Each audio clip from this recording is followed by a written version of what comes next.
낭만서점 19회 두 번째 트랙 시작합니다. 안녕하세요. 저는 소설 쓰는 정혜연입니다. 네, 안녕하세요. 평론 쓰고 있는 허입니다.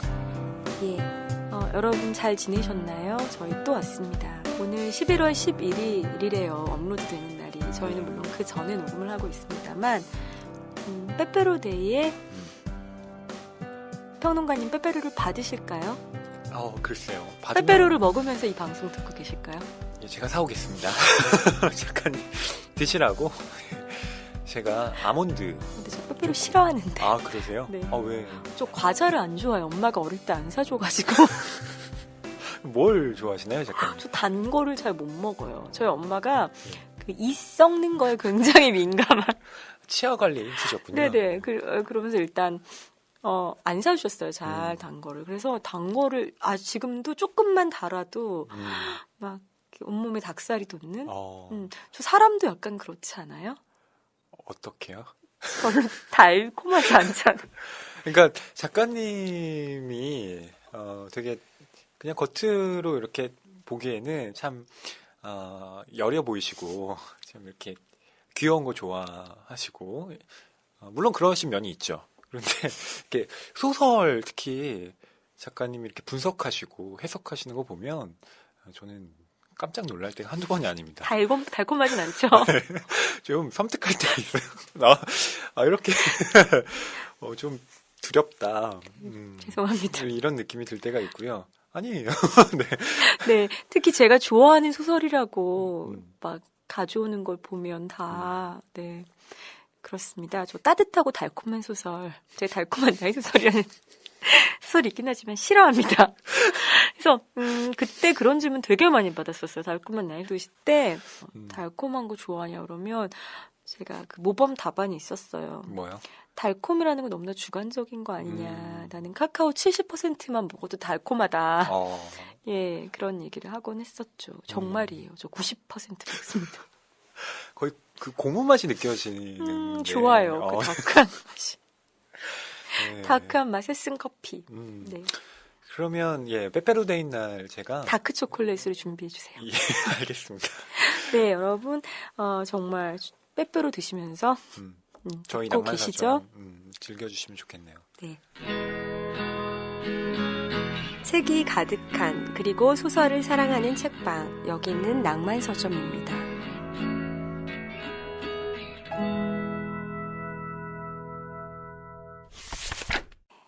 저희 두 번째 트랙에서는 2주의 신간 소설들 저희 마음대로 골랐습니다. 그래서 네.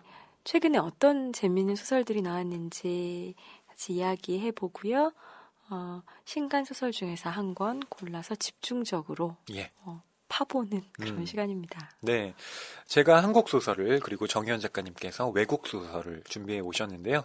저부터 말씀드리도록 하겠습니다. 제가 들고 온 첫 번째 소설은요. 김기창 작가의 모나코라는 작품입니다. 오늘의 작가상 이번 수상작이죠. 네. 네, 오늘의 작가상 올해로 38회를 맞이했는데요. 이 상을 받으신 유명한 작가분들이 계시죠. 이문열 작가님, 정미영 작가님 등등. 예, 한국 문학의 대표적인 작가님들이 이 상을 받으셨는데 이 상의 성격이 좀 변했습니다. 그러니까 신인들을 이제 좀 등용하는 등단의 어떤 상으로 바뀌게 되면서 이제는 신인들이 이 상을 받으면서 등단을 하게 됐는데요. 예, 민음사에서 주관하는 상이고요. 혹시 오늘의 작가상 모르는 분들도 계실 것 같아서 네, 민음사에서 주는 상이고요. 그다음에 경장편 공모죠, 일종의. 네. 지금은 이제 공모로 바뀌었고요. 원래 예전에는 이제 그해 발표된 소설들 중에서 그 수여를 했던 그런 상이었습니다. 예전엔 그랬었나 봐요. 예. 네, 근데 제가 등단한 이후로는 항상 신인 작가들의 투고해서 네.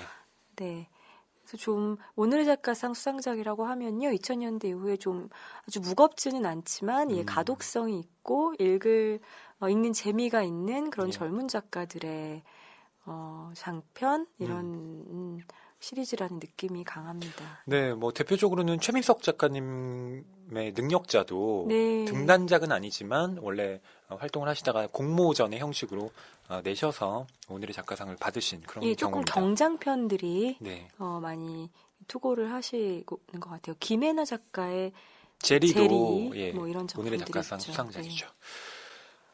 이 김계창 작가님의 모나코는요, 노인을 다룬 소설입니다.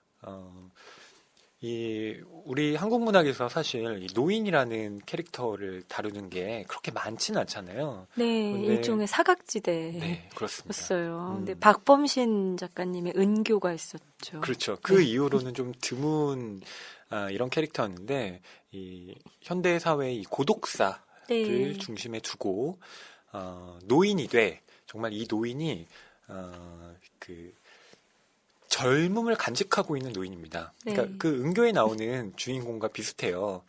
열정을 간직한 채 현재에도 어떤 젊은 여성에 대해서 욕망을 가지고 있는 그런 세련된 캐릭터로 나옵니다.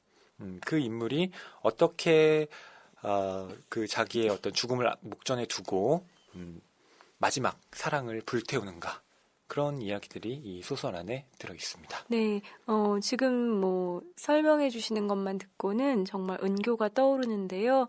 어떤 방식으로 다르게, 네. 그 서술되어 있을지 궁금하네요. 예. 뭐 자세한 내용을 설명드리기보다는 여러분께 독서를 권하는 그런 목적으로 전해드리는 거기 때문에 네. 네, 바로 두 번째 소설 전해드리겠습니다.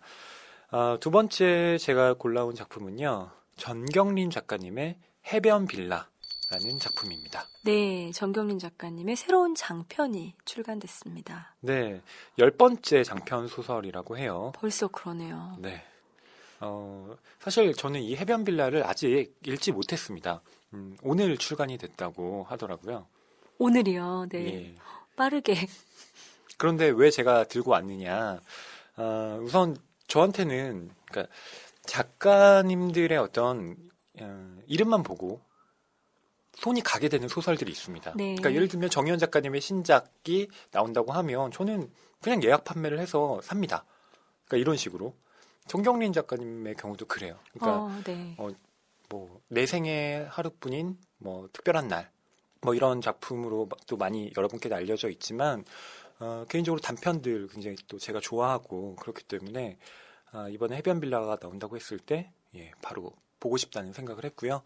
또 다음 주에 제가 이 책을 가지고 그 작가님과 만나는 그런 시간을 또 갖게 됐거든요. 그래서 겸사겸사 이렇게 들고 왔습니다.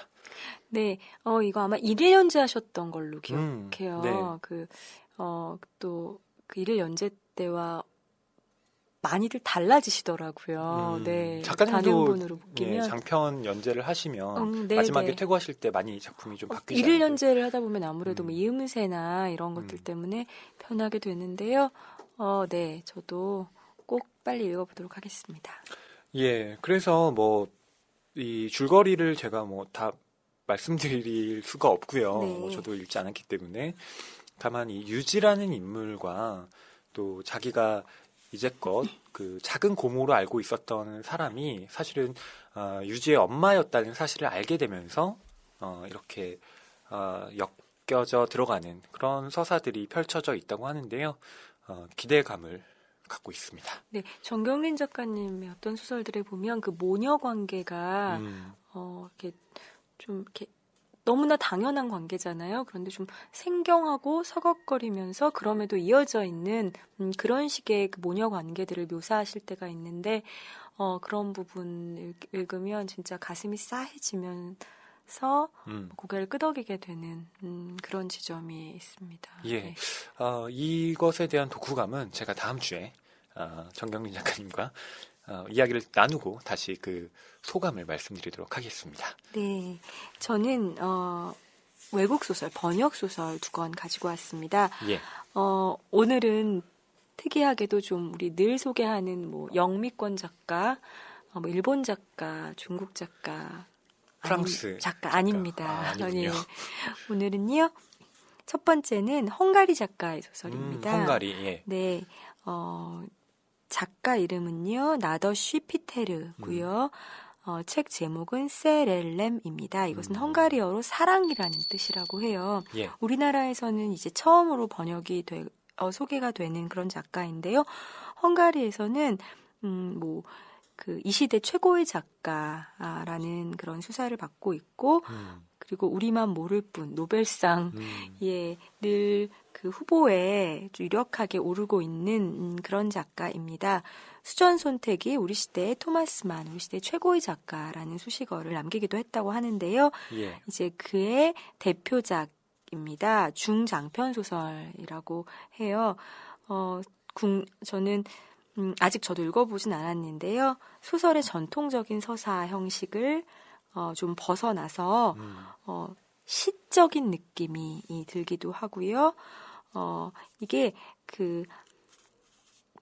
긴 소설임에도 불구하고 일어나는 시간은 아주 짧다고 해요. 주인공 남자가 이별을 통보하러 연인의 집에 가서 마리화나를 피우는데 그 마리화나 연기를 따라서 환각과 실제와 상상과 이것들이 막 뒤엉킨 그런 미로 속에서 전개가 된다고 합니다. 예. 그런데 저는 이제 페이지를 넘겨보기만 했는데요. 그 문장들이 너무 좋더라고요. 굉장히 몽환적이고요. 시 같기도 하고 그래서 어느 날 밤에 예. 꼭 밤에 읽고 싶은 그런 소설입니다. 그렇죠. 그리고 헝가리라는 나라 정말 잘 모르잖아요. 그런데 헝가리 작가를 통해서 헝가리를 한번 느껴보는 네, 그런 시간을 가지고 싶습니다. 예. 두 번째 책은요. 이번에는 터키 작가의 책입니다. 예. 작가 이름이 사이트 파이크 아바스야느크예요. 길죠. 이름이 어렵네요. 네. 네, 사이트 파이크라고 부릅니다. 예. 세상을 사고 싶은 남자 외 38편인 아주 짧은 단편 모음집인데요. 이 사이트 파이크는 터키 현대 단편의 선구자격인 그런 소설가라고 해요. 정말 터키의 저 국민 작가 이런 말 참 싫어하는데 그렇게 불린다고 합니다. 예. 그래서 터키 작가 어떤 사람이 이런 말을 했대요. 러시아 작가들이 모두 고골의 외투에서 나왔다면 터키 작가들은 모두 사이트 파이크의 우산 아래에서 나왔다. 우리 그 현대 터키 작가들은 사이트 파이크의 영향력 아래에 모두 놓여져 있다. 그 이후부터 사이트 파이크부터 다른 식의 현대적인 터키 소설을 쓰기 시작했다는 의미인가 봐요. 예. 근데 이제 각 출판사에서 우리나라에서 세계문학 전집이 여러 형태로 나오고 있잖아요. 이건데 현대문학에서는 세계문학 단편선이 나오거든요. 예. 근데 좋은 단편들이 참 많이 나와요. 근데 이게 11번째인가 아마 그럴 거예요. 예, 그렇게 출간이 됐습니다. 예.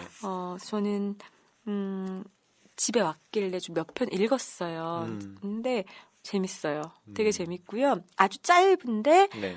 주로 그 어떤 서민층의 거리의 사람들 그리고 정말 좀 가난한 사람들 이런 사람들인데 그 삶을 그냥 애환으로만 보는 것이 아니라 그 삶에 숨겨져 있는 짧은데도 어떤 비의 같은 것을 그 순간적으로 이렇게 탁 이렇게 포획하는 그런 어떤 탁월한 능력이 있으신 것 같더라고요. 그래서 예. 해학적인 면도 아주 있고요. 그래서 역시 여러분들 함께 읽어보면 좋을 것 같습니다. 네, 저는 사실 터키 작가면 제일 먼저 떠오르는 건 역시 오르한 파묵이거든요. 네, 오르한 파묵님. 죄송하게도 그 한 작가밖에 제 터키 작가로는 네.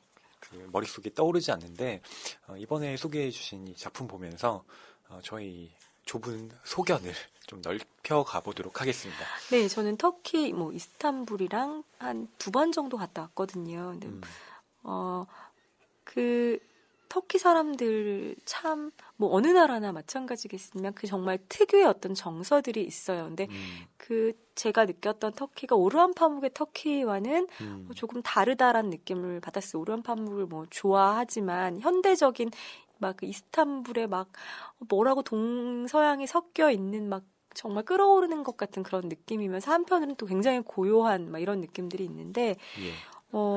저는 이 사이트 파이크의 소설 몇 편이지만 읽으면서 이거 내가 느꼈던 그 터키의 느낌과 그 터키의 사람들의 느낌과 비슷하다 이런 느낌 받았습니다. 예, 이렇게 제가 2권 김기창 작가님과 정경린 작가님 그리고 정현 작가님께서 소개해주신 외국 소설 2편. 작가 이름이 뭐였죠? 네, 터키 작가인 사이트 파이크 아바스 야느크 네. 그리고 헝가리 작가인 나더스 쥐 피테르입니다. 네. 세렐렘과 세상을 사고 싶은 남자. 네, 저희가 이렇게 4권의 책 여러분께 이번에 권해드립니다. 네, 책이 가득한 그리고 소설을 사랑하는 책방 낭만 서점에 오신 것을 환영합니다.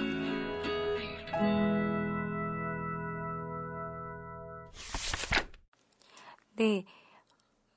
두 번째 트랙에서는 저희가 신간 중에서 한 권 골라서 드립다 천착. 네, 네. 하고 있습니다.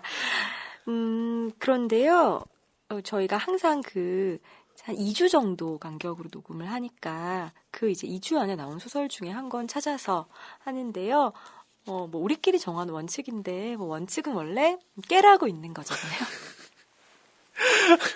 네. 네, 이렇게 합리화를 또 하시는군요. 저는 그런 것 같아요. 매번 2주 안에 있는 소설 중에서 찾으려니 저희가 읽는 시간도 있고요. 예. 그래서 좀 힘든 감이 없지 않아서 좀 아쉽더라고요. 그리고 저희가 그 전에 신간에서 이렇게 스케치하듯이 소개해드린 소설인데 저희가 나중에 다시 꼼꼼하게 읽어보고 너무 좋다, 다뤄보자 이런 경우에도 좀 문호를 넓혀서 예. 이 시간에 다뤘으면 좋겠다는 그런 생각을 했습니다. 네, 그래서 오늘 저희가 다룰 작품은요, 저번 방송에서 한번 네. 신간 리뷰로 소개했던 그 책입니다. 네네, 지난번 회였나요? 그랬습니다. 네. 바로 플래너리 오코노 작가의 좋은 사람은 찾기 힘들다라는 작품집입니다. 네. 플래너리 오코노에 대해서는 지난번에도 말씀을 드렸었어요. 미국 작가, 미국 여성 작가고요. 네. 네. 주로 어떤 남부의 고딕 문학 계열 작가로 분류되는데 미국 남부의 또 위선적인 그런 삶에 대해서 그리고 어떤 기독교적인 그런 삶에 대해서 아주 막 냉정하고 차가운 시선으로 네, 정말 후벼 파듯이 사람의 감정을 네, 그렇게 칼을 휘두르는 네네 그런 소설을 많이 써온 예. 그런 작가죠. 뭐 멋지게 말하면 인간의 죄악과 구원이라는 주제를 다양한 형식으로 변주하는 일관된 주제 의식 뭐 비슷한 말이라고 생각합니다. 네, 그런 작가입니다. 예. 작가님께서 아까 본인은 별로 달콤한 사람이 아니다. 카카오 함량 90%의 그런 다크한 그런 달콤함을 즐기시는 분이라고 했는데 아까 방송 녹음하기 전에 저하고 잠깐 작가님하고 말씀을 나누다가 정현 작가님께서 저한테 이 소설집 진짜 좋지 않아요? 막 이렇게 하셨는데 물론 저도 좋았는데 작가님께서 이렇게 눈을 반짝반짝 빛내시면서 이 좋다고 하실 때 저는 이 소설의 내용이 떠오르면서 작가님의 이미지가 겹쳐지는 거예요. 네. 네, 그래서 역시 작가님은 달콤하기만 하신 분은 아니지 이런 느낌을 받았는데 예, 역시 죄송합니다. 아닙니다. 네, 이 플래너리 오코노 정말 고딕스러운 그런 작품을 쓴 작가입니다. 네, 우리나라에서 처음 소개되는 네네 이런 플래너리 오코노의 소설집이에요. 그래서 기다렸던 사람들이 아주 많았었다고 그때 말씀드렸던 기억이 납니다. 드디어 이제 나왔다. 라고 했다고요. 근데 정말 명불허전. 네. 입니다. 저는 표제작부터 시작해서 다 너무 좋았어요. 일관된 주제 의식이 정말 있고요. 그다음에 한 편 한 편 다 길지 않은데 비슷하면서도 다르고 그러면서 다 하나하나 다 패부를 찌르는 네, 그런 어떤 날카로운 칼이 한 칼이 다 있는 그런 단편들입니다. 예, 저는 사실 플래너리 오코너라는 이 이름을 이 소설집이 그러니까 번역되지 않았을 때는 그 헤럴드 블룸 그 유명한 문학 비평가죠. 뭐 독서의 기술이나 이런 작품 그 비평집 안에서 플래너리 오커너에 대한 부분이 있더라고요. 그래서 이런 작가가 있구나 이렇게 이름만 들었었는데 실제로 그 작품을 접해보고 나서 과연 해럴드 블룸이 극찬할 만하구나 예, 그런 생각을 하게 됐습니다. 네. 어떤 우리가 그 미국 단편들이라고 말하는 어떤 분위기가 있잖아요. 그거에 좀 원형에 가까운 네, 그런 모습들이 들어있는 것 같기도 하고요. 네. 예, 플래너리 오코너가 1925년생이에요. 네.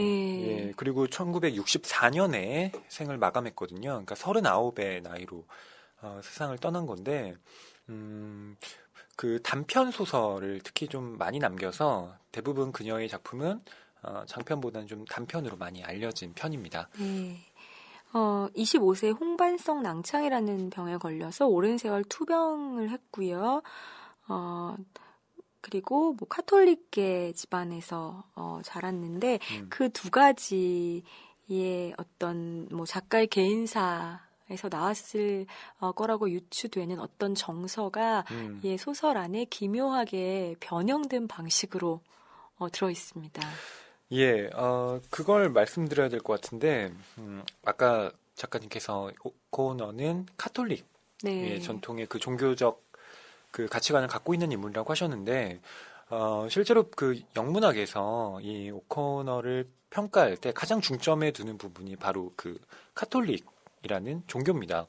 왜냐하면, 그녀가 성장했던 이 조지아주는 원래 그 미국의 그러니까 남부지방인데 이쪽은 개신교 전통이 강한 지방입니다. 그러니까 대부분 다 개신교인데 이 오코너 집안 쪽은 증조 할머니 때부터 카톨릭을 믿었던 거예요. 그러니까 말하자면 어떤 그 지방의 비주류에 속하는 그런 종교를 네. 가지고 있으면서 그 종교적 어떤 색채를 드러내는 좀 특이한 그런 작가로 분류가 되더라고요. 네. 그런데 뭐 종교적 색채가 드러난다고 말씀하셨는데, 색채도 여러 가지 색채가 있잖아요. 그렇죠. 뭐 무지개 색깔도 음, 있고, 그런데 뭐 이분은 파스텔 종교적 톤, 색채를 다크하게, 아주 어두워요. 네, 네, 날카롭고 다크하게, 예, 네, 종교를 신랄하게, 네, 드러냅니다. 예, 그러니까, 근데 그 분명히, 아파서 오랫동안 이제 집안에서만 네, 생활했다고 해요. 그리고 이제 그 개신교적인 어떤 음, 사고방식의 그 미국 남부라는 예, 특이한 그런 상황의 일상들을, 그 플래너리 오코너는 아무래도 몇 발 떨어진 좀 음, 객관적인 시선으로 볼 수 있는 음, 그런 사람이었을 것 같습니다. 네. 예. 그러니까 오코너의 독특한 정체성이 그러한데요. 우선 그녀는 백인 중산층 지식인입니다. 그런데 한편으로는 남성 중심적 사회에서의 여성 작가이고요. 또 개신교 지역의 카톨릭 신자, 또 건강 문제로 인해서 어머니에게 의존하는 한편으로는 독립적인 여성. 이런 그 중첩되는 정체성들이 그녀의 그 작가적인 어떤 면모를 구성하고 있다고 보여집니다. 네, 그래서 뭐 작가는 아니지만 작가와 닮은 듯한 그런 인물들이 음, 그녀의 단편에 예, 출몰을 합니다. 예. 뭐 그에 대해서는 이따가 저희가 구체적으로 작품을 말씀드리면서 설명을 해 드리도록 하겠습니다. 네, 어, 그 카톨릭 중에서도 다크한 아주 어두운 그 색채가 드러난다고 작가님께서 말씀하셨는데 오코너가 이런 말을 한 적이 있습니다. 카톨릭적인 사고 방식에 따르면 은총은 불완전한 것, 순수하게 인간적인 것, 심지어 위선적인 것까지도 매개체로 쓸 수 있고 또 쓰기도 한다. 이렇게 네, 말했거든요. 그러니까 아름답고 빛나는 것만이 종교의 영역에 속하는 건 아니라고 지금 네, 그녀는 말하고 있는 거죠. 네. 어, 소설을 쓰는 사람이 종교를 가지는 것이 어떨지, 음, 뭐 저는 예, 관찰하는 걸 좋아하는 사람이니까 음, 그렇게 두 가지가 영향을 서로 미치는 그런 작가들을 보면 음, 저는 종교가 없는 사람 입장에서 음, 음, 좀 볼 부분이, 유념해서 볼 부분이 많은 것 같아요. 네. 그러니까 어떤 작가를, 그러니까 특정한 어떤 종교의 관점에서 본다고 할 때, 사실은 좀 위험한 부분도 있죠. 그러니까 그 작품은 그렇게 해석되지 않을 수도 있는데, 네. 단순히 그 작가가 뭐 그런 종교관을 가졌다는 것만으로 재단을 하는 경우도 있으니까요. 그런데 오코너의 경우는 좀 달랐던 것 같아요. 그러니까 우리가 알고 있는 단순한 복음을 전파한다 이런 의미로 지금 카톨릭을 네. 예, 전유하는 것이 아니라 완전히 그 우리가 알고 있는 구원의 방식 자체를 역설적으로 뒤집어서 어떻게 보면 구원에 이를 수 있는, 그러니까 신의 은총을 드러내는 가장 확실한 방법은 악과 대비시키는 거잖아요. 그래서 여기에 보면 폭력적이고 나쁜 그런 인물들이 계속 네. 그 나오는 것도 네. 그녀의 그런 세계관과 좀 맞닿아 있는 게 아닌가 생각합니다. 네. 그녀는 질문의 방식으로 그 세계관을 드러내는 게 아닌가 싶습니다. 정말 제가 어저께 읽고 트위터에 뭐라고 남겼냐면 이 사진 한 장과 함께 예. 끝까지 가는 것. 이게 소설이다. 막 이렇게 썼는데요. 끝까지 가요. 정말 그러게요. 특히 이제 표제작인 좋은 사람은 찾기 힘들다라는 소설을 보면 처음부터 아마 얼얼한 충격에 빠지거든요. 설마 이게 이렇게 되랴. 진짜요. 예. 진짜죠. 맞아요. 예. 정말 어쩜 이렇게 사람이 최소한의 자비도 없이 뭐 이거는 작중 인물을 말하는 것이기도 하고요. 작가를 말하는 것이기도 해요. 그래서 저는 이걸 읽고 한 시간 정도 멍하니 있었어요. 이걸 읽은 다음에. 네. 이게 표지만 보면요. 좋은 사람은 찾기 힘들다가 이렇게 별이 박혀 있고요. 뭐 표지도 이렇게 뭔가 마치 마술에서 이렇게 뭔가 짜잔하고 나올 때처럼 그러네요. 그런 표지가 그려져 있어요. 그래서 저는 밝고 경쾌한 느낌이겠거니 하고 첫 표제작을 봤거든요. 근데 저도 읽고 네. 나서 책을 딱 덮고 도대체 이게 뭐지? 이게 뭘까? 한참 네. 생각을 했습니다. 소설 뭐지라고 정말 이 표제작은 그런 말을 하게 만드는 처음부터 강한 펀치를 날리는 소설입니다. 이 디자인하신 분이 안 나와 있네요. 보통 나와 있는데 그런데 이분도 디자인 누가 하셨는지 모르겠지만 표지 디자인 하는 분은 얼마나 힘들었을지 이 소설을 그러게요. 어떻게 까만색으로 칠할 수도 없고요. 그래서 예. 이 별을 박은 것은 미국적이라는 뜻에서 약간 성조기를 변형시킨 네, 그런 느낌으로 것 별을 같아요. 박았나 봐요. 예, 그러면 저희가 여기에 지금 여러 단편들이 실려 있는데 뭐 전부 다 말씀드리기는 어려울 것 같고 한 3작품 정도를 예. 말씀드리면 어떨까 싶습니다. 네. 뭐 새 작품 이야기하면서 다른 작품도 뭐 자연스럽게 언급할 수 있으면 그렇게 하겠습니다. 먼저 표제작 좋은 사람은 찾기 힘들다. 예. 아가 그녀의 대표작 일할 수밖에 없지 않을까요? 그러게요. 네. 줄거리를 좀 먼저 설명드리고 저희가 여기에 대해서 좀 견해를 덧붙여보죠. 네. 작가님? 절 보시죠. 네. 작가님 이거 잘하시나요? 워낙 좋아하신다고 하셨으니까. 네. 사실 이런 소설의 서사를 따라간다는 건 의미가 없다고 생각합니다. 그렇지만 아직 안 읽으신 분을 위해서 간단하게 좀 배경을 설명을 드리면요.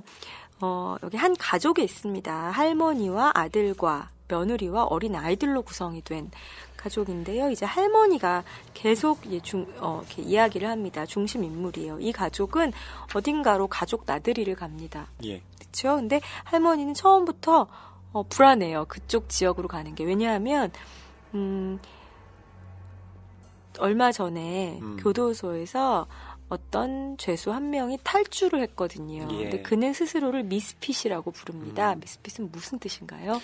예, 그러니까 어딘가에 제대로 들어맞지 않은 네. 예, 이런 뜻인데요.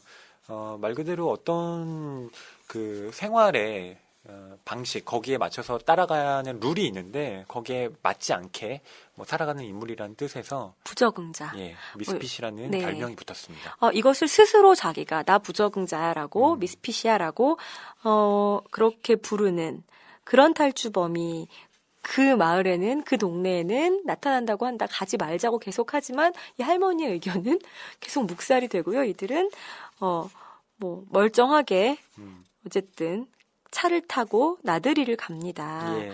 근데 중간중간 계속 약간 불안해요. 음. 조금씩 불안한 일이 일어나는데 그러다 교통사고가 납니다. 그리고 차가 부서지고 다행히 죽은 사람은 없는 것 같아요. 그래서 가족들이 이 사고를 수습하려고 이렇게 일어나는데 웬 남자 2명이 총을 든 남자 2명이 사고가 나셨네요 하면서 나타납니다. 네. 예, 그들은 바로 탈주범인 미스핏 일당이었죠. 예. 설마 했는데 진짜 그 악당들과 마주치게 된 겁니다. 네. 예. 어떻게 될까요? 끝까지 갑니다. 진짜 그 이성균 씨가 출연한 영화 있잖아요. 끝까지 간다. 끝까지 간다. 진짜 이건 끝까지 가요. 네. 네. 정말 그 상황 자체가 참 부조리해요. 네. 그 부조리 극을 보는 것처럼 뭐 설마 하면서 계속 그런 일들이 완전히 현실 같지는 않지만 또 현실은 또 더 부조리할 때도 많죠. 네. 그렇게 일어나는데요. 그렇게 처음부터 어떤 부조리해 보이고 불안함을 깔고 있었던 가족 나들이는 이렇게 처참하게 결말을 맞이하게 됩니다. 예. 사실은 이 할머니가 좀 어떻게 보면 모든 일의 시작이기도 해요. 미스핏은 그렇게 말하죠. 이 차가 교통사고가 나게 된 가장 결정적인 원인은 이 할머니가 갑자기 뭔가 이렇게 큰 충격을 받아서 깜짝 놀라면서 이 고양이가 튀어나가게 됩니다. 그래서 그 운전을 하고 있던 아들의 이 목에 달라붙게 되고 그래서 핸들을 틀면서 사고가 나게 된 것이죠. 예. 네. 그리고 원래는 그 악당들과 마주치지 않을 수 있었는데 할머니가 저쪽에 그 저택이 하나 있다. 우리 거기 구경하고 가자. 계속 그렇게 얘기를 하는데 알고 보니까 그 저택은 조지아주에 있는 게 아니라 테네시 주에 있던 네. 거죠. 그래서 할머니가 그때서야 내가 잘못 말했구나. 이거 어떡하지? 아들한테 혼나겠네? 하던 찰나에 교통사고가 나게 되는 거죠. 네. 물론 거기서 또 위험을 비껴갈 수 있었습니다. 못 알아보는 척만 했다면 그 짓을. 그런데 할머니가 당신 누군지 안다면서 아는 척을 하신 거죠. 그렇죠. 근데 이 범인이 자기 얼굴을 알아보니 가족을 그렇죠. 살려둘 리 없을 텐데 할머니는 그 와중에 그 아는 척을 하고 싶으셨던 거죠. 도덕적으로 당신 이러면 안 돼요. 이렇게 말하죠. 예. 네. 그래서 이 미스핏 일당에게 할머니는 목숨을 구걸하게 됩니다. 그래서 할머니가 이렇게 말을 해요. 댁은 틀림없이 좋은 사람이에요. 할머니가 절박한 목소리로 말했다. 절대로 천한 사람이 아니에요. 아닙니다. 저는 좋은 사람이 아닙니다. 미스핏은 할머니의 주장을 곰곰이 따져보는 듯 잠깐 뜸을 들이다가 대답했다. 그렇더라도 세상에서 가장 형편없는 사람도 아니지요. 아버지는 제가 형제 자매들과는 다른 종자의 개새끼라고 말씀하셨어요. 아버지가 저를 보면서 사는 게 뭔지 궁금해하지도 않고 잘만 사는 녀석이 있는가 하면 세상 만사의 이유를 알지 못하면 배겨내지 못하는 녀석도 있지. 이놈이 바로 그런 놈이야.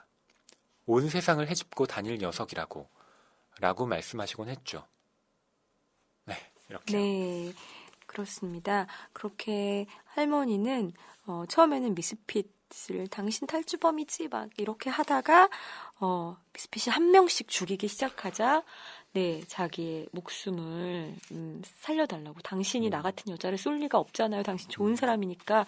예, 이런 뭐 비굴하지만 어쩔 수 없는 그런 모습을 보이게 됩니다. 예. 그러니까 할머니는 처음엔 사실 불안했어요. 혹시 우리 가다가 미스핏 만나면 어떡하지? 미스핏 나올 것 같아. 우리가 살면서 그런 불안함을 계속 느끼죠.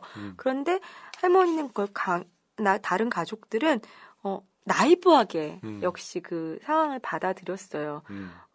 아니, 설마 그렇지만 그럴 리 없을 거야. 뭐 낯선 데 가보자라고 했고요. 이 가족들도 역시 그랬습니다. 그런데 그러면서 할머니는 계속 말하죠. 이 세상에 좋은 사람은 이제 별로 없어. 거의 없어. 도대체 좋은 사람, 세상이 왜 이렇게 변했지? 좋은 사람은 다 어디 간 거야? 라고 말하죠. 그게 제목인데요. 예. 이 말은 참 위선적인 말 같아요. 좋은 사람은 찾기 힘들다라는 말은 결국 자기는 좋은 사람이란 말이거든요. 세상은 자기를 중심으로 도는 사람은 이렇게 말할 수 있죠. 예. 요즘 좋은 사람은 아무도 없어.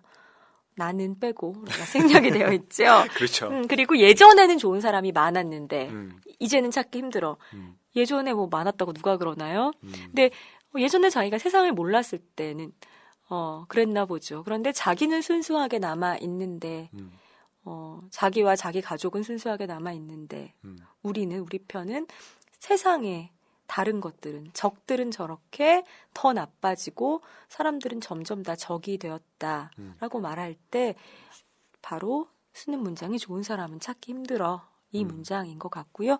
그래서 어떤 의미심장한 어떤 아이러니를 품고 있는 그런 문장이 제목입니다. 예. 이런 구절도 있는데요. 하느님이 만드신 이 푸른 땅 위에 정말 믿을 만한 사람은 단 한 사람도 없어요. 저는 어느 누구도 예외 없이 단 한 사람도 믿지 않아요. 이런 구절도 있거든요. 네. 근데 흔히 우리가 아까 플래너리 오코노는 카톨릭적인 종교적 색채를 가진 작가고 이런 작가는 하느님이 만든 모든 것은 어떤 은혜와 은총으로 가득 차 있다. 이렇게 쉽게 생각하기 마련인데 지금 플래너리 오코너는 그 작중 인물의 말을 빌려서 하느님이 만든 이 세상에 실제로 정말 믿을 만한 사람은 한 명도 없다. 이렇게 말을 하기도 하고요. 그러면서 동시에 그 뒤에 할머니에게는 당신은 정말로 좋은 사람이에요. 이렇게 또 다른 말을 또 하기도 하고 정말 그 인간 군상의 그 다양한 면모들을 이 짧은 단편 안에 다 집어넣고 있습니다. 네, 인간의 정말 위선적인 면을 언뜻 보기에는 정말 되게 선량하고 평범한 사람으로 보이는 이 할머니 가족으로 하여금 이 할머니 가족 안에 숨겨져 있는 네. 이 할머니 안에 숨겨져 있는 그 위선의 적나라한 모습들을 꺼내서 보여주죠. 근데 우리가 보기에는 역시 선량한 우리가 보기에는 이렇게 그냥 이 정도 잘못 안 하고 사는 사람이 어딨다고 이걸 그렇게 끄집어내가지고 온 천하에 까발리면 총까지 맞아 죽게 하다니 정말 끝까지 갑니다. 근데 그 끝까지 가는 것을 보는 독자의 그 마음은 저 역시 총으로 한 방 맞은 것 같아요. 그러게요. 그러니까 작가님께서 그 총으로 한 방 맞으신 것 같다고, 진짜 총 맞은 것 같은 느낌을 받으셨다고 했는데, 오코노가 편지에 이렇게 쓴 적이 있어요. 당신은 글 쓰는 재미 때문에 작품을 쓸 수도 있지만, 글 쓰는 행동은 그 자체로서 완전하지 않다. 글 쓰는 목적은 결국 독자에게 전달한다는 데 있다. 이렇게 썼거든요. 네. 그러니까 그게 단순히 뭐 계몽주의적인 입장이 아니라 독자에게 어떤 변화를 이끌어낸다는 것. 그러니까 그 총 맞은 충격을 안겨주는 것도 사실은 이 작가가 의도한 그런 바가 아니었나 싶습니다. 네, 할머니는 죽고 미스핏은 남습니다. 그래서 미스핏의 마지막 남은 미스핏의 그 말도 네. 음미해 볼 만합니다. 예. 마지막에 미스핏이 뭐라고 얘기하나요? 닥쳐 바빌이 미스핏이 말했다. 진정한 즐거움은 이 세상에는 없어. 이렇게 끝납니다. 예. 칼 같아요. 그러게요. 이 미스핏이 참 악독한 인물인데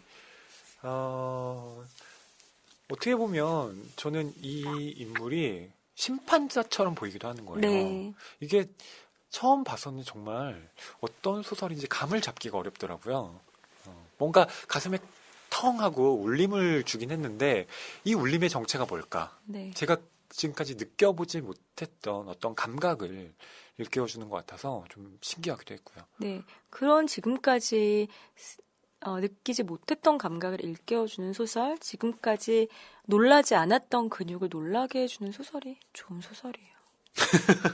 그러게요. 그러니까 그게 단순히 뭐 어떤 쾌 감정으로만 오는 것이 네. 아니라 설령 처음 맛보는 감정이니까 불쾌. 예, 불쾌일 수도 있잖아요. 하지만 저는 그런 점에서 이게 좋은 소설이라는 것에 네. 동의할 수 있습니다. 저는 우리 시대는 너무 그 불쾌한 감정, 불쾌한 근육으로 처음 놀라는 것이 좋은 소설의 발견이라는 것을 너무 잊고 사는 그런 시대라는 생각이 들어서 좀 서글프기도 해요. 네. 네, 왜냐하면 자꾸 어떤 책이 안 팔리면서 그렇겠지만 어떤 뭐 문학 그러니까 좋은 소설이야, 뭐 좋은 문학이야 이야기할 때 그 최소한의 그 독자와의 접점을 자꾸 생각하게 되고 예. 독자의 공감 뭐 이런 것들 생각했는데 물론 그런 소설도 있어야겠죠.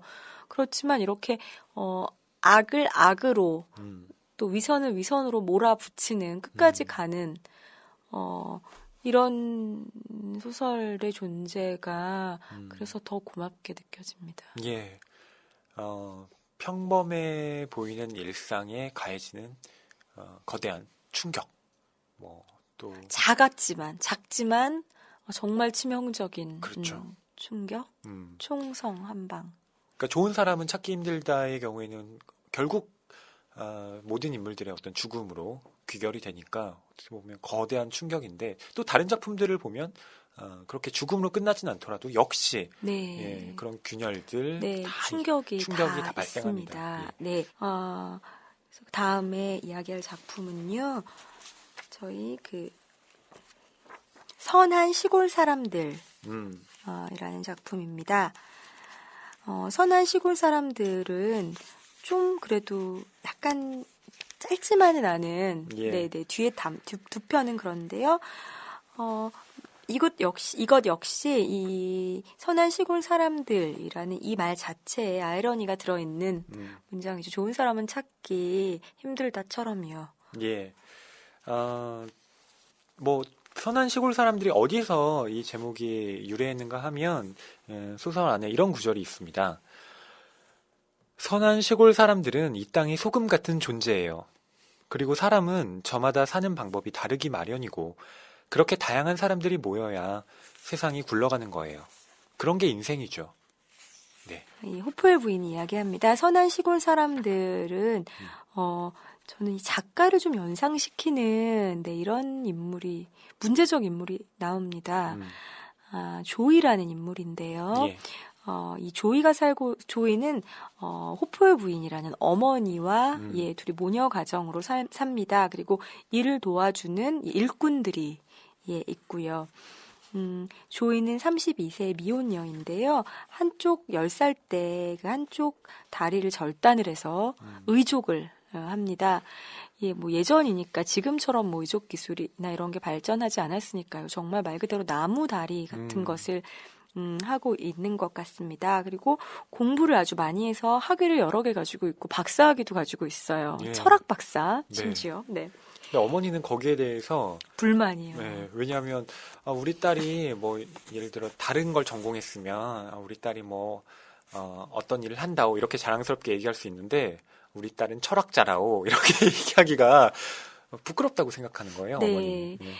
또 몸이 불편한 딸이기 때문에 어머니는 더 딸을 일부러 뭐 어린애 대하듯이 대합니다. 그래서 어머니와 딸의 관계가 좀 묘한데요. 이 딸 조이는 그 철학 박사고 뭐 이때 굉장히 노처녀였겠죠. 예. 32살이면. 그리고 연애도 한번 해본 적 없고요. 사람을 만날 기회도 없이 그냥 또 몸이 안 좋기 때문에 그냥 집에서 어머니와 함께하는 그 시골 생활에서 늙어가고 있습니다. 아주 무료하게 그렇게 있고요. 이 조이에게는 어릴 때 가출을 해서 이 어머니의 좀 뭐 이런 통제에서 벗어나고자 가출을 해서 이름을 되게 특이한 이름인 헐가라는 이름으로 개명을 했었던 전력이 있습니다. 그래서 네. 법적인 이름은 아직도 헐가예요. 네, 바이킹 여전사 이름 같기도 한 그런 이름이에요. 원래는 그 그리스 로마 신화를 보면 아프로디테의 남편인 그 대장장이신 있죠. 네, 헤파이스토스. 헤파이스토스. 그의 그 미국 버전의 이름이 이 헐가하고 연관된 네. 이름인데 대장장이 씨는 굉장히 못생기고 볼품이 없는데도 미의 여신을 얻었잖아요. 그래서 헐가도 비록 자기가 지금 의족을 하고 뭔가 몸은 불편하지만 뭔가 그런 식의 어떤 대리 네, 힘을 갈구하고 예. 싶은 그런 마음으로 헐가라는 이름을 스스로 선택을 한 것 같아요. 그러니까 어떻게 보면 좀 초기 페미니스트 같은 네. 네, 그런 느낌의 조이 겸 헐가입니다. 네. 근데 그녀의 어머니 호프의 부인이 만만한 사람이 아니에요. 음, 네, 호프의 부인은 세상에 완벽한 건 없다라고 생각하고요. 네, 이를 도와주는 프리먼 가족이라는 가족이 있는데요. 이 프리먼 가족은 선한 시골 사람들이므로 그들을 놓치지 말고 계속 고용해야 한다. 세상은 정말 선한 사람들, 특히 이런 선하고 선량하고 악의가 없이 우리를 도와주는 이런 착한 사람들은 사라져 가고 있기 때문에 자기는 선한 시골 사람이 아니라는 거죠. 그들과 그 말 속에는 묘하게 자기를 다른 위치에 구별 짓게 하려는 그런 욕망이 들어있는 그쵸. 예. 그런 명명. 위계를 구분하고요. 그런 면에서 본다면 좋은 사람은 찾기 힘들다. 아까 저희가 이야기를 나눴던 그 작품. 좋은 사람들은 찾기 힘들기 때문에 이들은 선한 사람이라서 네. 끝까지 함께 어쨌든 붙들고 잘 살아야 된다. 네. 이렇게 말을 하고 있는 거죠. 근데 이럴 때 스트레인저가 나타나요. 낯선 사람. 그렇죠. 바로 성경 외판원입니다. 네. 남자. 예, 남자라는 게 또 중요하죠. 총각. 총각. 뭐 이렇게 이야기를 나눠봤는데 호프엘 부인은 비록 그 제품을 구매하지는 않지만 식사는 하고 가라고 이 청년 마음에 드는데 착한 시골 사람 같아. 네. 이렇게 생각을 하게 됩니다. 네, 그는 성경 파는 청년은 자기를 저는 사실 보통 시골 아이예요. 이렇게 말합니다. 청년이 대개 거실에는 가정용 성경이 보이지 않는군요. 부인한테 딱 한 가지 부족한 게 있다면 바로 그거네요. 라고 하자 호프의 부인은 차마 우리 딸이 무신론자라서 거실에 성경을 놓지 못하게요라고 할 수 없었기 때문에 성경을 침대 옆에 둬요. 라고 거짓말을 합니다. 그러자 이 청년이 계속 말하죠. 부인 기독교인이라면 집안의 각 방마다 하나씩 성경이 있어야 됩니다. 그러니까 호프의 부인이 화가 나서 말합니다. 이봐요 젊은이, 난 성경 살 생각이 없어요. 게다가 요리가 타는 냄새도 나는군요. 청년은 일어나지 않았다. 그는 손을 꼬기 시작했고 자기 두 손을 내려다보며 부드러운 목소리로 말했다. 저 부인, 솔직히 말씀드리겠습니다. 사실 요즘 사람들은 좀처럼 성경을 사려 하지 않아요. 제 판매 기술이 너무 부족하기도 하고요. 말을 어떻게 해야 하는지도 모르니까 그냥 막 해보는 거예요. 사실 저는 그냥 평범한 시골 아이거든요. 그는 호프엘 부인의 쌀쌀맞은 얼굴을 흘끗 올려다보았다. 부인 같은 분들은 저 같은 시골 사람하고 어울리는 걸 싫어하시죠. 무슨 말씀을? 그녀가 소리쳤다. 선한 시골 사람들은 이 땅의 소금 같은 존재예요. 그리고 사람은 저마다 사는 방법이 다르기 마련이고 그렇게 다양한 사람들이 모여야 세상이 굴러가는 거예요. 그런 게 인생이죠. 네. 그래서 이 호프엘 부인은 청년을 마음에 들어하고 네, 저녁 식사에 초대합니다. 예. 그래서 밥을 같이 먹었는데 아까 말씀드린 그 조이, 헐가, 이 처녀가 이 남자와 썸씽이 안 일어날 수 없죠. 예, 이 단편 소설인데 그냥 보내면 안 되죠. 예. 그러게요. 인물도 몇 안 나오는데. 그러게요. 그래서 이 두 사람이 그 청년이 집을 떠날 때 어떤 몰래. 말을 주고받습니다. 근데 호프엘 부인도 그걸 봐요. 그 장면을 보는데 뭐 무슨 말을 했는지는 잘 모릅니다. 그런데 알고 봤더니 그 대화가 나중에 우리 만나자 이런 그 맞으면 뒤에 애프터 약속을 한 겁니다. 애프터. 네. 마치 소개팅 분위기였네요. 네. 그래서 이제 헐가는 드디어 나에게도 사랑이 봄이 찾아오는구나 부푼 마음을 안고 청년을 만나러 갑니다. 네, 근데 사랑이라고 생각했을 것 같지는 않고요. 이 우리 조이 헐가는 배울 만큼 배운 여자고 또 우리 인문학 철학 전공. 박사님이 그렇듯이 머리가 굉장히 복잡합니다. 그래서 사랑이라고 생각한 것 같지는 않고요. 뭐 자기와 격이 다른 사람이라고 생각했던 것 같아요. 그런데 일단 머릿속으로는 복잡하고 이게 뭐겠어라고 하지만 몸이 일단 한 그렇죠. 번도 그런 걸 해본 적이 없기 때문에 설레는 이 발걸음을 어떻게 주체하지 못하면서 데이트라고 생각하고 그래 한번 그냥 나를 던져보자라는 마음에 가까운 마음으로 예. 약속 장소에 나갑니다. 그랬더니 그 청년이 진짜로 약속 장소에서 기다리고 있는 거예요. 이 두 사람은 미러를 주고받습니다. 키스도 해요. 네. 첫날부터 조이의 첫 키스라고 진도가 나옵니다. 너무 빠른데요. 예. 그래서 이 청년이 기독교 그 성경 판매원이니까 얼마나 이 또 신실한 청년이라고 생각했겠어요. 헐가는 그를 믿었죠. 그런데 네. 청년이 이상한 장소로 그녀를 자꾸 인도해 갑니다. 네. 그리고 그 청년은 성경을 팔 때 가지고 다니는 웹하는 가방이 있어요. 성경이 담겨져 있는 그걸 가지고 옵니다. 그래서 이걸 왜 가지고 왔냐고 헐가가 묻자 청년이 언제 이 성경을 펴줘서 보고 싶은 순간이 있을지 모른다고. 네. 진짜 신실한 청년이에요. 네. 이렇게 믿음직한 청년이 선한 시골 사람 같은 진국입니다. 맞습니다. 네. 예. 데이트하는 데까지 이렇게 가방을 성경이 들어있는 가방을 들고 오다니요. 전 책 팔려는 줄 알았어요. 저도요. 사실은 목적이 이 남자 약간 분명히 선한 시골 사람은 아닌 것 같고 맞아요. 책을 이런 식으로 팔려고 하는구나. 저도요. 역시 우린 끝까지 못 가. 우린 역시 고수가 아닌 것 같아요. 근데 그게 설마 그런 반전이 있을 줄이야. 제가 그 부분 읽어드릴까요? 그 가방 안에 무엇이 들어있는지. 네. 잠깐만요. 그는 몸을 돌려 가방을 끌어당겼다. 가방을 열자 창백한 파란색 안감이 드러났다. 성경은 단 2권밖에 들어있지 않았다. 그중 한 권을 꺼내 표지를 젖혔다. 성경 안에는 빈 공간이 있고 그 안에 조그만 휴대용 위스키병과 카드 한 벌, 겉면에 글자가 인쇄되어 있는 조그만 파란색 상자가 들어있었다. 그것들을 하나씩 꺼내서 여신의 신전에 공물을 바치듯이 그녀 앞에 가지런히 줄을 맞춰 내려놓았다. 그리고 파란색 상자를 그녀의 손에 건넸다. 이 제품은 질병 예방 목적으로만 사용하십시오. 그녀는 상자에 쓰인 글을 읽고 바닥에 떨어뜨렸다. 뭐가 들어있었을까요? 예, 질병 예방 목적으로만 사용하십시오. 파란색 상자. 이것은 피임기구입니다. 네.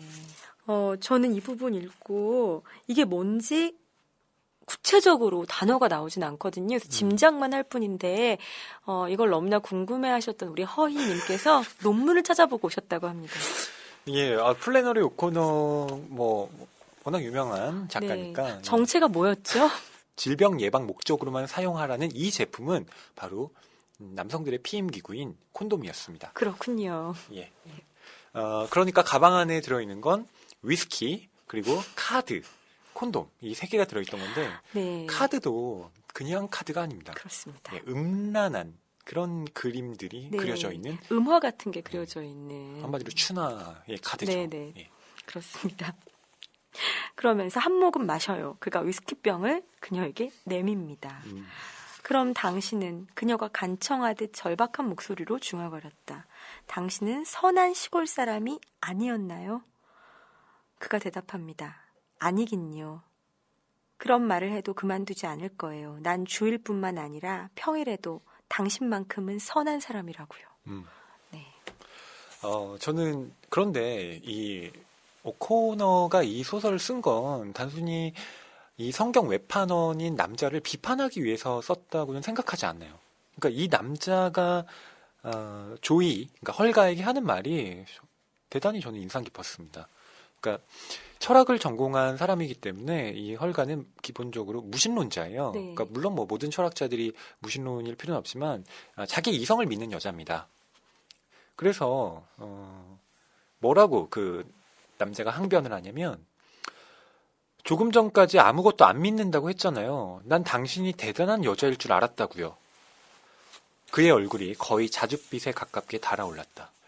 이 구절에서 드러나는 건 조이 그러니까 그 헐가는 대단히 자기는 뭔가 어떤 규범에 얽매이지 않은 새로운 깨어있는 사고방식을 가진 여자 같았는데 당신도 알고 보니 다른 사람들과 다를 바 없는 그런 평범한 사람이었구나. 이런 얘기를 지금 이 남자가 하고 있는 거죠. 네. 음, 내가 성경을 팔고 다니긴 해도 이 망할 세상이 어떻게 돌아가는지는 다 알아. 난 그렇게 어리숙하지도 않고 내가 앞으로 어떻게 될지도 다 안다고. 저는 이 부분이 가슴을 후벼 파더라고요. 이 남자가 19살이라고 뭐 진짜 나이는 모르지만 젊은 사람, 외판원이죠. 예.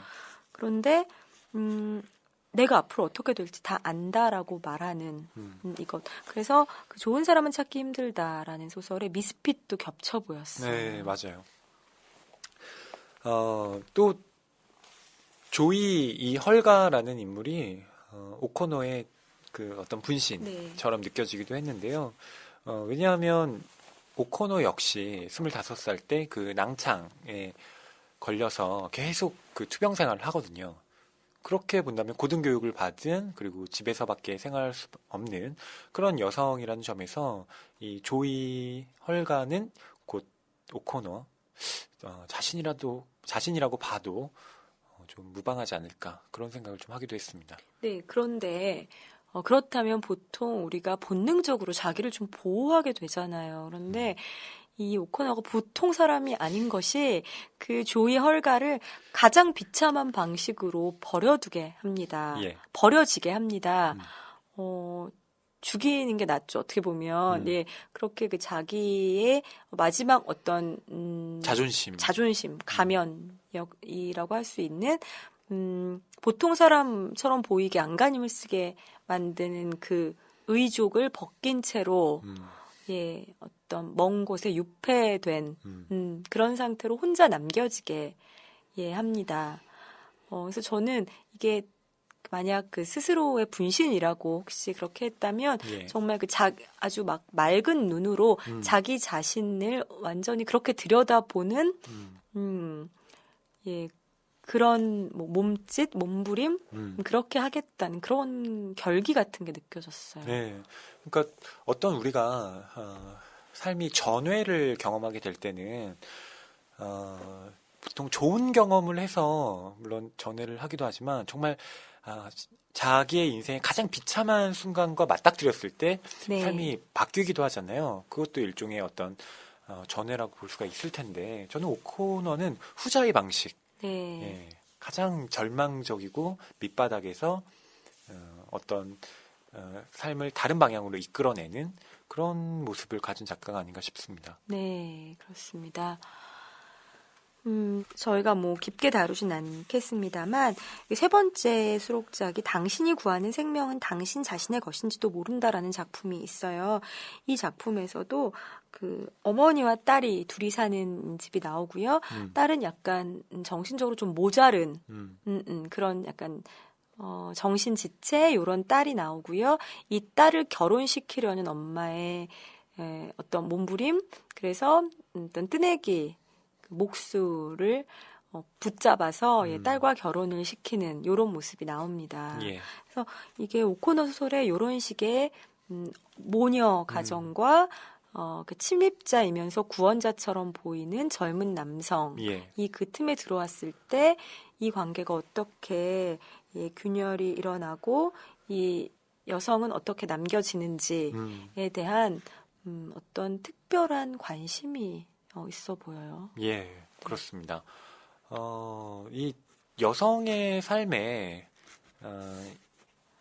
오코너가 뭐 여성 작가이기 때문에 이렇게 관심을 보였다는 건 뭐 특별히 이상한 일은 아닙니다만 그렇다 그래서 오코너가 또 페미니스트적인 어떤 면모를 갖고 있느냐 또 그런 건 아닌 것 같아요. 오히려 여성이라는 어떤 젠더적 측면에서 소설과 세상을 바라보는 것이 아니라 여성을 다루긴 하되 훨씬 더 큰 차원, 그러니까 인간 그 자체에 대한 이야기를 계속 하고 있어서 어떤 공감을 얻기에도 좋지 않을까 싶습니다. 네, 주로 여성들의 위선적인 모습과 귀부인 인양하고 예, 품이 있는 양하고 나는 저들과 달라요라고 하고 누구에게 자기 스스로 노동을 하지 않고 누군가에게 누군가의 노동으로 살아가는 예, 그러면서 알량한 뭐 돈을 주는 지불하면서 나는 계급이 다른 척하는 주로 그런 여성들에게 예, 칼날을 들이밀죠. 사실 동시대 여성들의 경우에 그런 여자들이 꽤 많았을 거잖아요. 그녀의 어머니나 뭐 여자 형제들도 그런 사람들이 아니었을까요? 그걸 보면서 아마 뭐 직접적으로 대놓고 말을 하진 않더라도 이렇게 이걸 소설로 써야겠어 이러면서 오코노가 그랬던 게 아닌가 짐작이 됩니다. 네. 그 다음 소설은 망명자입니다. 예. 제일 마지막에 수록되어 있는 작품이에요. 네. 저는 이 오코너의 소설을 읽으면서 좀 특이하다고 생각했던 점이 앞부분, 특히 서두를 읽으면 이 소설이 전혀 어떤 비극적으로 끝날 것이다. 그런 예측이 전혀 되지 않습니다. 평화로워요. 진짜로요. 시골 마을에 정말 그 사사롭고 아주 별일 없는 듯한 일상이죠. 네. 그래서 망명자 같은 경우도 이렇게 문장이 시작돼요. 공작새가 쇼틀리 부인을 따라 언덕을 향해 길을 거슬러 오르고 있었다. 앞뒤로 나란히 걷는 둘의 모습은 그 자체만으로도 완벽한 축제 행렬처럼 보였다. 이 두 문장만 가지고 본다면 이 망명자가 그냥 뭐 이렇게 시골의 어떤 풍경이 나오고 행복하게 결말을 맺지 않을까 예상을 할 테지만 전혀 그렇지 않습니다. 네. 네. 저는 여기에 실려있는 소설들이 뭐 다 좋아요. 표제작도 좋고 너무 좋은데요. 그래도 단 한 편을 꼽으라면, 처음에 말한 그 좋은 사람은 찾기 힘들다와 망명자 사이에서 마구 갈등을 하다가, 그날의 기분에 따라 한 편을 고를 것 같습니다. 네. 조금 더 뭐 우울하고 누군가를 이유 없이 누군가에게 화내고 싶은 날은 좋은 사람은 찾기 힘들다를 고를 것 같고요. 그것보다 마음이 좀 더 평화로운 날은 네, 이 망명자를 고를 것 같아요. 평론가님은요? 저도 작가님하고 비슷한 대답을 할 수밖에 없을 것 같은데 사실 무엇을 선택하든 이게 마음의 평화는 그닥 그렇긴 해요. 상관없습니다. 뒤에 가면 그래서 그날 기분 상태에 따라서 조금 달라지긴 하겠지만 기본적으로 만약 이 오코너 작품 중에 두 작품 꼽으라고 한다. 그러면 저도 뭐 표제작과 이 망명자를 역시 꼽지 않을까 싶습니다. 네, 이 망명자는 분량이 좀 제일 긴 것 같습니다. 수록작 중에 제법 제일 길고요. 인물도 아주 많은 인물이 다양하게 등장을 합니다. 예. 네. 저희 쇼틀리 부인이 첫 줄에 등장을 해서 쇼틀리 부인이 주인공인 줄 알았는데 아니에요. 아닙니다. 주인은 맥킨타이어 부인이라는 그런 그 노인입니다. 농장주예요. 농장주. 예, 뭐 중장년 여성인 것 같고요. 농장주예요. 그래서 그녀는 처음부터 이 농장을 자기의 것으로 가졌던 건 아니고요. 30살에 70대였던 예, 부자로 보이는 판사님과 결혼을 했는데 판사님이 곧 몇 년 후에 돌아가셨어요. 그래서 이 농장을 상속받았죠. 근데 상속받았다 치더라도 원래는 훨씬 더 많은 재산이 있을 줄 알았는데 네. 결혼하고 보니까 거의 파산 상태에 있어서 겨우 건진 게 이 정도다. 네. 이렇게 말을 합니다.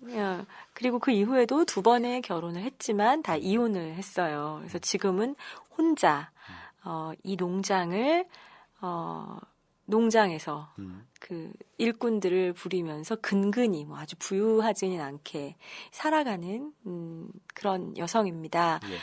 근데 이 근근이라는 말에는 뭐 두 가지 의미가 있는 것 같아요. 농장에서 뭐 나오는 뭐 소출량이 많지 않다는 뜻도 있고요.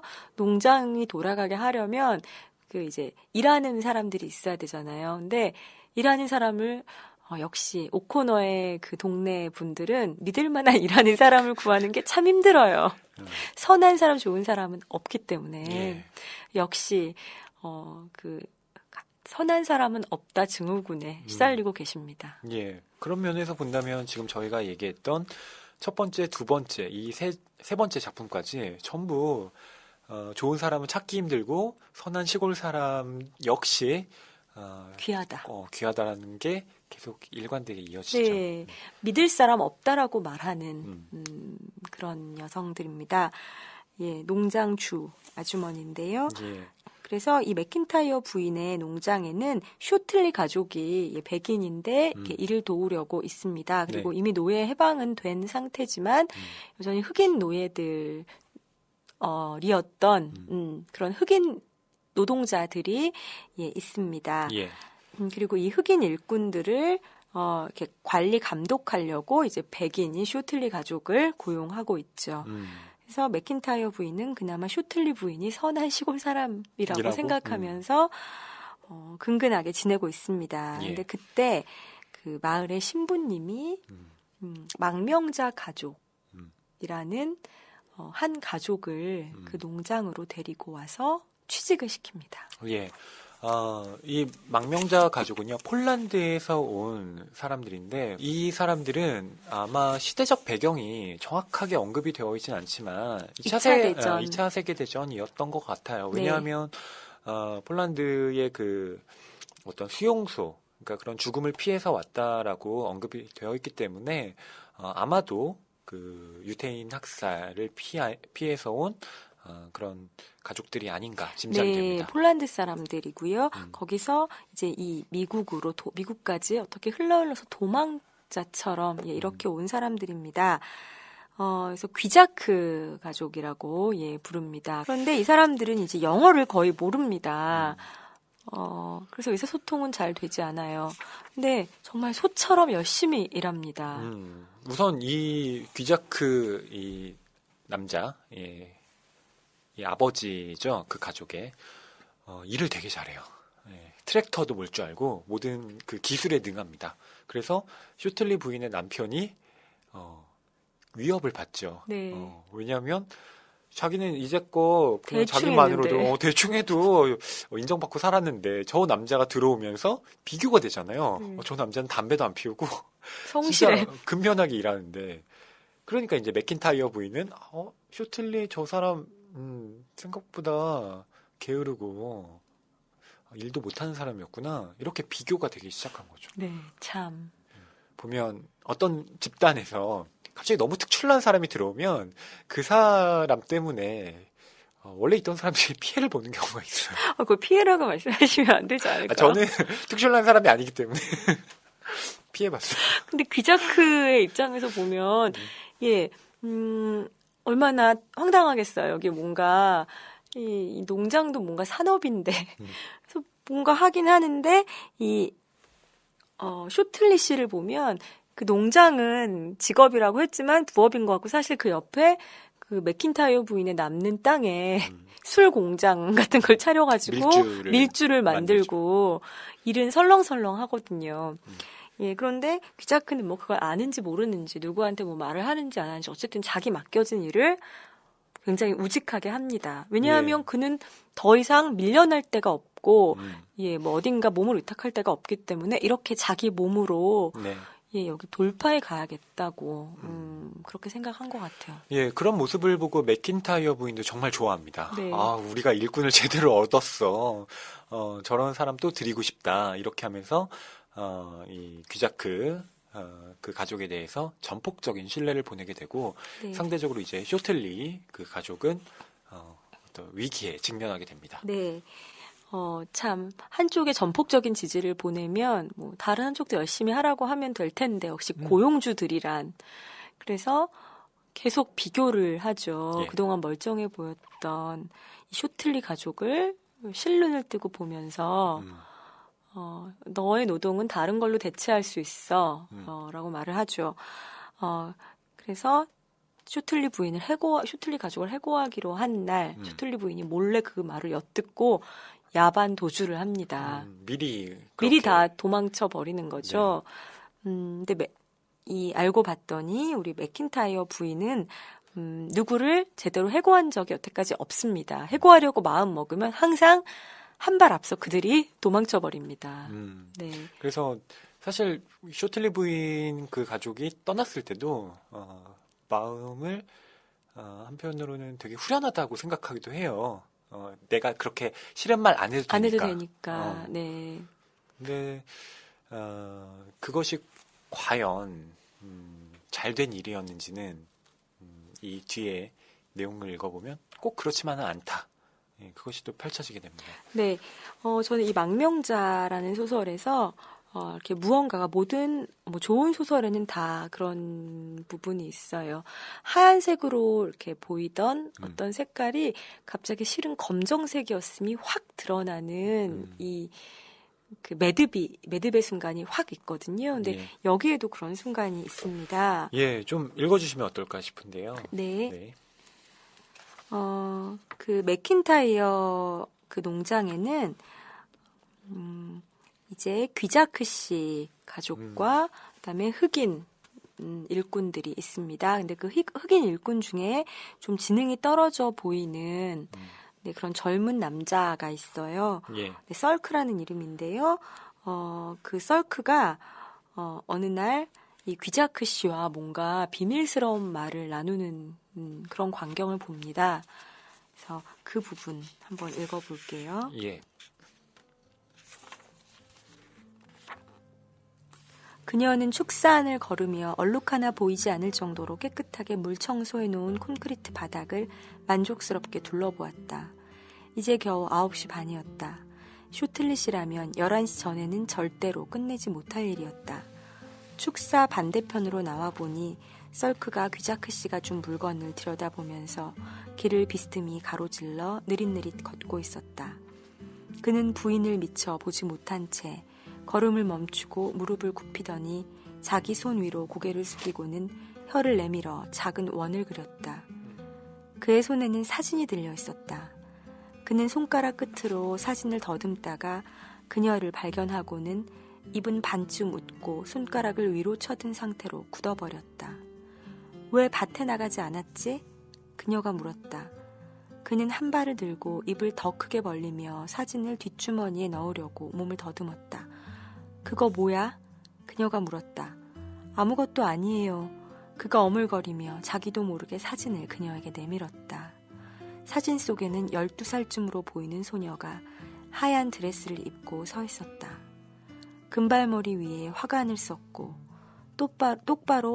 금발머리 위에 화관을 썼고 똑바로 앞을 응시하는 밝은색 눈동자가 온화하고 침착해 보였다. 이 아이는 누구지? 맥킨타이어 부인이 물었다. 귀자크 씨 사촌이에요. 젊은 흑인이 높은 목소리로 대답했다. 근데 이 사진으로 뭘 하고 있었어? 나랑 결혼할 여자예요. 그의 목소리가 더 높이 올라갔다. 너랑 결혼을? 그녀가 비명을 질렀다. 이 여자를 여기로 데려올 돈을 벌써 반이나 냈는걸요? 일주일에 3달러씩 냈어요. 이제 다 컸대요. 귀자크 씨 사촌이요. 거기서 빠져나올 수만 있다면 누구랑 결혼해도 상관없댔어요. 네. 바로 이 부분에서 맥킨타이어 부인은 자기가 믿었던 귀자크가 일종의 사기를 치고 있다고 의심하게 되죠. 예, 그 백인 소녀와 이 흑인 일꾼이 결혼을 한다는 건 이 맥킨타이어 부인 머릿속에서는 상상조차 할 수 없는 일이기 때문에 그렇죠. 모두가 그럴 거라고 생각을 하고 당연히 말도 안 되는 일인데 귀자크가 이 흑인의 돈을 갈취하기 위해서 이런 거짓말을 쳐서 3달러씩 내놔 그러면 결혼시켜줄게 라고 말도 안 되는 그런 나쁜 짓을 하고 있다고 생각하고요. 그런데 맥킨타이어 부인은 이미 귀자크를 믿고 귀자크에게 이 농장의 관리 감독을 다 맡겨놨는데 이제 맥킨타이어 부인 나는 어떡하지 이런 나쁜 놈을 믿었다니 그래서 이걸 확인하려고 듭니다. 예. 그래서 귀자크 씨의 짧은 영어로 서로 대화를 하죠. 네. 그래서 맥킨타이어 부인이 계속 추궁을 하니까 그런 것이 아니라고 네. 귀자크 씨는 항변을 합니다. 네, 그 부분이 저는 정말 가슴을 네. 뭐라고 할까요? 진짜 막 꼬챙이로 파는 느낌이었어요. 네, 뭐라고 맥킨타이어 부인이 다그치냐면요. 귀자크 씨, 당신은 이 순진하고 불쌍한 아이를 이곳으로 데려와서 덜 떨어지고 도둑질이나 해대는 냄새나는 검둥이와 결혼시키려고 했어요. 그런 괴물 같은 짓을 벌이다니. 사진을 받아든 귀자크 씨는 조금씩 웃음기를 되찾았다. 내 사촌, 그가 말했다. 이거 12살, 첫 영성체, 지금 16. 괴물. 그녀는 속으로 그렇게 외치며 낯선 사람을 보듯 귀자크 씨를 똑바로 쳐다보았다. 네. 그러니까 더 중요한 말은 뒤에 나오죠. 이 네. 사촌이 수용소에서 3년간 갇혀 있다. 그녀를 구하기 위한 것이다. 네. 예, 이런 말을 귀자크 씨가 합니다. 네. 저 검둥이가 유럽에서 온 백인 신부와 결혼한다는 건 있을 수 없는 일이에요. 검둥이한테 그런 식으로 말하면 안 돼요. 불가능한 일로 흥분만 시켰잖아요. 폴란드에선 어떤지 몰라도 여기서는 말도 안 되는 일이니까 그만두세요. 터무니없는 짓이라고요. 그때 귀자크 씨가 말합니다. 사촌, 수용소에서 3년, 16살, 폴란드에서 엄마 죽어, 아빠 죽어, 수용소에서 기다려, 수용소 3개. 예. 맥킨타이어 부인은 이제야 무슨 말인지 알아듣죠. 귀자크 씨가 예. 사기꾼이 아니라는 것을 알아듣고요. 그래서 더 큰 충격에 빠집니다. 네. 귀자크 씨, 맥킨타이어 부인이 사진을 내민 그의 손을 밀어내며 말했다. 내 검둥이들을 동요시키는 건 용납할 수 없어요. 검둥이들이 없으면 농장을 꾸려갈 수 없으니까요. 귀자크 씨 없이는 가능하지만 검둥이들 없으면 불가능해요. 그러니까 다시 한번 썰크에게 이 소녀에 대해 언급한다면 여기서 일하지 못하게 될 거예요. 알겠어요? 귀자크 씨는 영문을 모르겠다는 표정을 짓고 있었다. 그러니까 맥킨타이어 부인은 그 수용소에 있는 소녀를 데리고 와서 썰크와 결혼시키려는 귀자크 씨의 마음이 진심이라는 걸 아는 순간 더 무서워진 거죠. 네.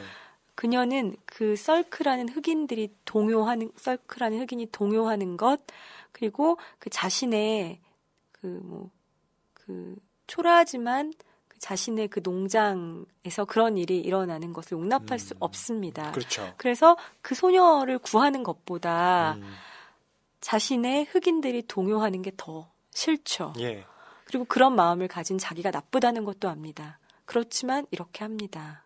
이 부분이 정말 좀 무서웠어요. 예. 그러니까 맥킨타이어 부인이 초반에 보면 이 망명자도 받아들이고 네. 이 부인이 갖고 있는 어떤 인식이 참 깨어 있다.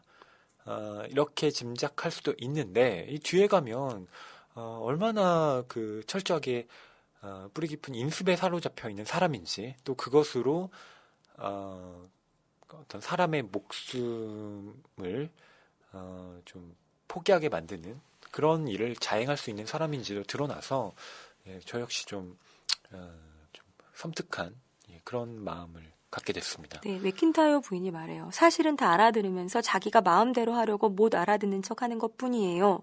라고 슈틀리 부인이 한 말을 떠올리는데요. 사실 이것은 영어를 못하는 귀자크 씨가 아니라 다 알아듣고 상황을 알고 있는 맥킨타이어 부인 자신이죠. 그렇죠. 네. 예. 조금 뒤 귀자크 씨는 지쳤다는 듯 어깨를 움츠렸다가 두 팔을 툭 떨어뜨렸다. 사촌 흑인 상관 안에 그가 말했다. 수용소에서 3년. 맥킨타이어 부인은 무릎 뒤쪽에서 힘이 쭉 빠지는 묘한 느낌을 받았다. 귀자크 씨, 이 건에 대해서 다시 이야기할 일이 없었으면 좋겠어요. 만약 그런 일이 생긴다면 다른 일자리를 찾아봐야 할 거예요. 내 말 알겠어요? 여긴 내 농장이에요. 여기에 누가 오고 말고는 내가 결정할 일이에요. 이 세상에 벌어지는 비극적인 일들이 내 책임은 아니잖아요. 그녀는 이렇게 말합니다. 네. 좋은 사람은 찾기 힘들다에서 나온 그 미스핏도 참 악인이었지만 이 맥킨타이어 부인도 어떻게 본다면 자기의 생존만을 도모하려는 자기 안위만을. 그렇죠. 네. 생존도 아니고 안락. 그 안락, 예, 안위만을 편안함. 도모하려는 그것이 어떻게 다른 사람에게 또한 악이 될 수 있는지 네. 예, 그런 단면을 또 보여주는 네. 것이 아닌가 합니다. 자기가 귀찮은 일에 휘말리는 게 더 싫은 거죠. 예. 누군가가 살고 죽고 하는 문제보다 우리가 인간이란 뭐 그런 존재라는 것이 아픕니다. 네. 그래서 이 소설집을 마지막까지 딱 읽고 나면 인간이란 참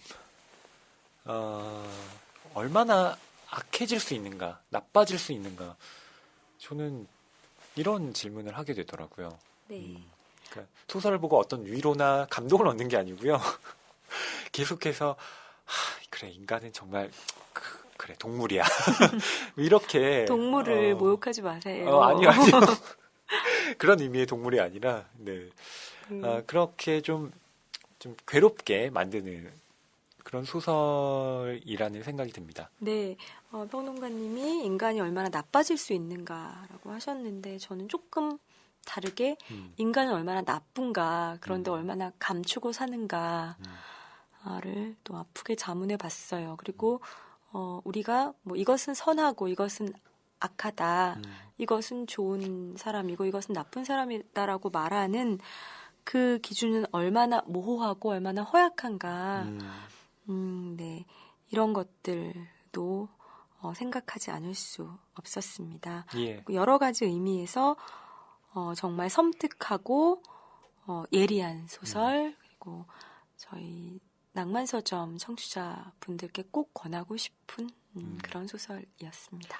네, 뭐 밝고 유쾌한 소설만 뭐 읽는 것이 전 그렇게 좋은 독서는 아닌 것 같아요. 그러니까 우리의 삶도 뭐 즐겁고 기쁜 일이 있는가 하면 슬프고 힘들고 정말 끔찍한 일들도 일어나잖아요. 그런 면에서 이 좋은 사람은 찾기 힘들다는 우리 사회 그리고 우리 인간의 어떤 어두운 면, 그런 암을 보여주는 그런 단편들이 아닌가 싶습니다. 네, 저에게는 개인적으로 저에게는 왜 문학을 하려고 하는지, 문학을 통해서 무엇을 하고 싶은지를 어떤 그 근원적인 질문을 다시 한번 하게 만들었던 그런 작품집이었습니다. 네, 저희 오늘 이렇게 좋은 사람은 찾기 힘들다 같이 이야기를 나눠봤는데요. 저희 또 한 번 더 예고를 드릴까요? 네, 저희 공개 방송. 네. 11월 20일 저희 정현 작가님과 그리고 게스트도 계십니다. 네, 저희 20회 특집으로 공개 방송한다고 지난번에 말씀드렸죠. 네. 그래서 여러분들 초대합니다. 지금 교보문고 북뉴스 사이트에서 신청 받고 있습니다. 여러분 로그인 하셔서 네, 신청해 주세요. 예, 제 블로그에도 링크 걸어놓겠습니다. 네. 하루에 한 2,000명 들어오는 블로그인가 봐요. 아니요. 100분 들어오십니다. 네. 대단하시네요. 저에게 소중한 100분들입니다. 네. 예, 그날 저희 따뜻한 커피도 준비가 되고요. 여러분들이 깜짝 놀라실 만한 그런 분도 모시게 될 것 같습니다. 네. 기대되네요. 저희 청취자분들 만나는 거 처음이라서요. 네, 많이 놀러와 주시고요. 저희는 다음 주 20회, 대망의 20회네요. 20회 첫 번째 트랙에서 또 조금은 스페셜하게 찾아오겠습니다. 여러분 감사합니다.